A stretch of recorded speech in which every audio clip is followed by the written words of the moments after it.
This is definitely the winter that doesn't want to end. Our meter is gone. Ola went into town this morning to take the boys to school and pick up some groceries. And she's 6 minutes late.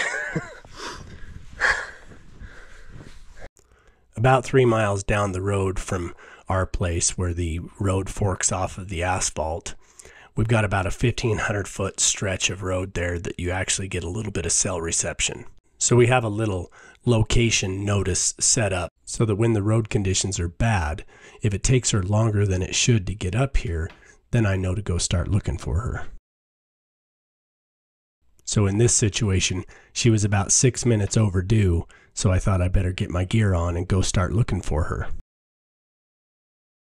And as you could see, as I was making my way from the cabin towards the bathhouse to go up to get the tractor, she called out because she had driven into the driveway but couldn't get up our driveway.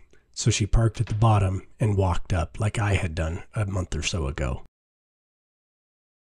So now that I knew that she was home and everything was fine and she wasn't stuck on the road, I continued up to get the tractor to get started snow blowing all of our roads and then figure out the main road. Because our property is so sloped, all of our roads and access points are terraced, so in certain areas, like as I come across the top of our buildings here, I have to be careful of where I throw it.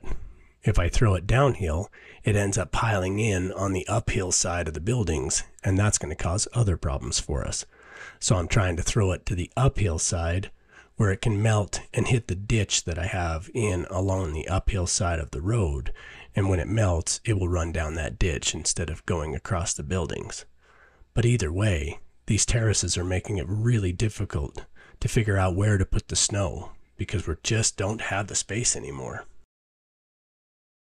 After having spent the weekend down in southern Utah mountain biking with warm weather and sunny deserts, I think this was Mother Nature's idea of a welcome home gift to remind us that we live up in the snowy mountains of Idaho. We had arrived home in the evening on Sunday and started unloading our gear just as the snow storm was starting in. So this was quite the unloading of snow for an overnight and early morning snowstorm. Little did I know at the time that this was quite literally only the half of it. We still had another big round of snow to come tonight and over in the morning. It will be bad enough that ultimately they end up closing school the next day because they just simply can't keep the roads open well enough for the buses to make their routes. Between the massive amount of snow and the high winds, there was just no keeping the roads open. They'd open them up, but then the wind would drift it back in and close them up again. Across the 2-day storm, ultimately we end up with well over an additional 30 inches of brand new snow up here, and we're simply running out of places to put it. As intense as this winter has been, we're grateful to have the moisture in the mountains here, and we're especially blessed to have such a strong presence of community up here on our little mountain. We have the necessary equipment to be able to manage it, and enough knowledge between those of us up here that we can definitely handle it if it gets worse. But we'd still be happy if this was as far as it went. We know that other parts of the country have been impacted much worse and are dealing with a lot bigger problems than we are. And this winter is definitely one for the history books.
Oh.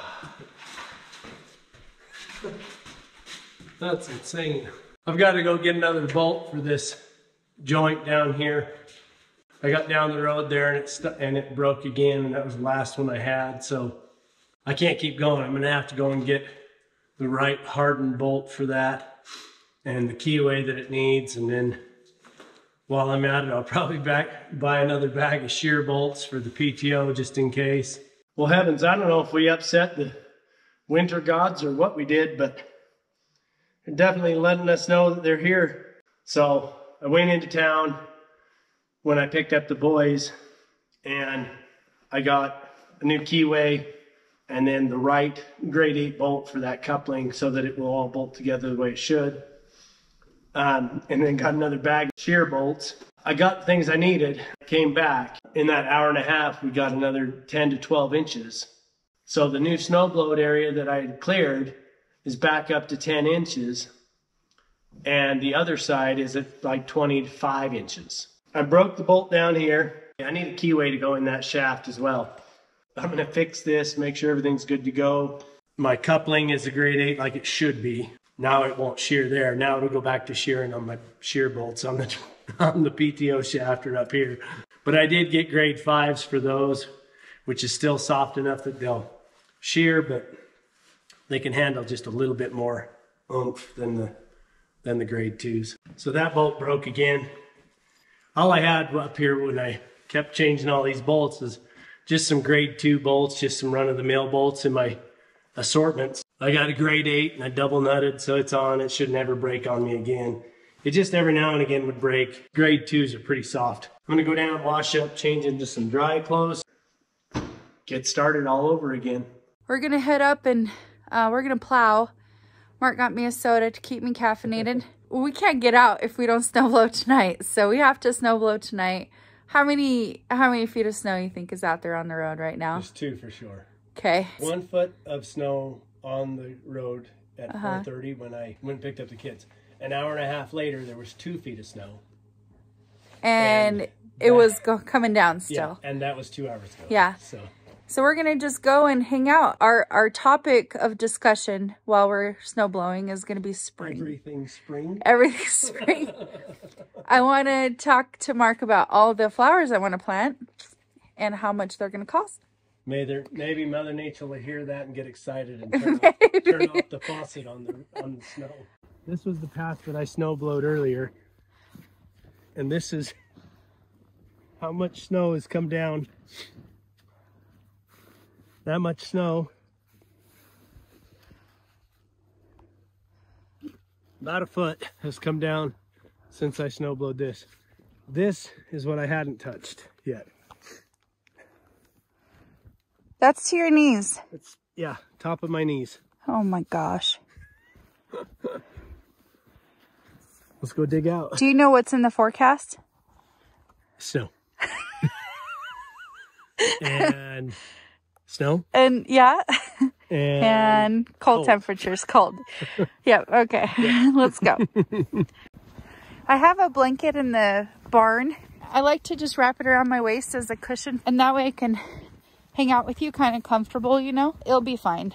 What would you say the temperature is out here right now? 28? Do you want to do it in here or do you want to do it out there? No, I'm going to pull forward enough that I can get it loose and then we can put it out there. Okay. Got a nice shot, babe. This is great. Well, let me open the door before I get gassed out.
We're just sitting here trying to work along this road and open it up and widen it out, when all of a sudden a whole pack of snow machines come up and come past us. At the time, we thought, man, that's quite a pack of people trying to go out on an interesting night for a night ride. Come to find out, it was actually search and rescue. Apparently, a guy on a snow machine had gone up earlier in the day to try to check the snowpack up in the basins way up in the mountain above us. And he got stuck. Not injured or anything like that from the sound of things, just stuck and couldn't get out. And it was getting late and he didn't have any real way to get out of there. Reportedly, they made it out by 2 a.m. and everybody was safe and sound.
Well, that was quite the adventure tonight. We started at 8 o'clock and we made one pass up and back. And then we went down to the cattle guard and back up. From our place up the road is only about, I think it's like a quarter of a mile, maybe a third. And from our place down to the cattle guard is a little over a mile. And we just got back home and it's 12:30, midnight 30. 4.5 hours to do about 1.5 miles worth of road. We still have another mile plus going down.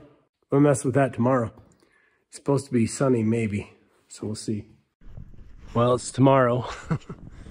We've kind of been waiting a little bit this morning for the weather to blow out, and it's pretty well stopped. This side of the sauna, that was all clear when we left for St. George. That side has got some accumulation and then the additional buildup. Now we're starting to worry about the cabin roof on the backside, the lean-to. There's a solid 4+ feet on the backside there, and we're thinking we may have to figure out a way to get up there and start moving some snow off of that. But the only problem is we don't know where to put it, where we're going to go with it. We might have to get creative there. We'll see what we can come up with. We're going to go open up the rest of the farm this morning so that we can get to the pigs and feed them and check on the goats and chickens and all that. So I think we're going to leave the main road alone for now. See how it looks this afternoon, see if it needs any more attention. Well, as we had expected, the weather had closed down the roads for the bus systems, and the school was closed for the day. That meant that the boys were home, and they could help me get things opened up and get the animals fed and taken care of today.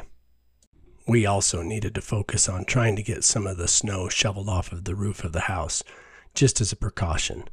and then also trying to get the solar panels dug out a little bit so we could make power when the sun does eventually come out. I'm sure by the end of the day, the boys probably wish that they could have gone to school instead.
After all of that effort, and after dealing with the wind changing directions on me constantly, I decided it was time to abandon the ski goggles and move over to a snowmobile helmet with a full face shield and a full face cover.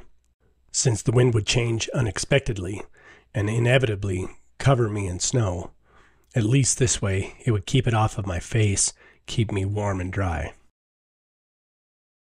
That made a substantial difference for me, and as I worked my way down the road, I encountered my wife on her way back up from town. She brought me a soda as a little treat. I had pretty well decided that there was no getting around it. I was going to get covered in snow, and I was just going to have to deal with it. So I dealt with it the best way I could, which was good snowmobile gear to keep me dry. If I could stay dry, I'd stay warm. Don't get me wrong, I'd love to have a cab on this tractor or have a tractor with a cab on it. But I'm just not in a place that I want to worry about putting some kind of a temporary or makeshift cab on here. And with my experience in the past of working on agricultural equipment, I just don't like the aftermarket will-fit cabs. They just don't fit well, they don't ride well, and they end up causing other problems for you in the future. I could look into a used cab for this particular model tractor that's a factory cab and would fit just fine. I believe they make one for this model, but honestly, I just don't have the time to deal with that right now, and this is not the time of year to worry about trying to bolt a cab onto a tractor and make it fit. That's a summertime project.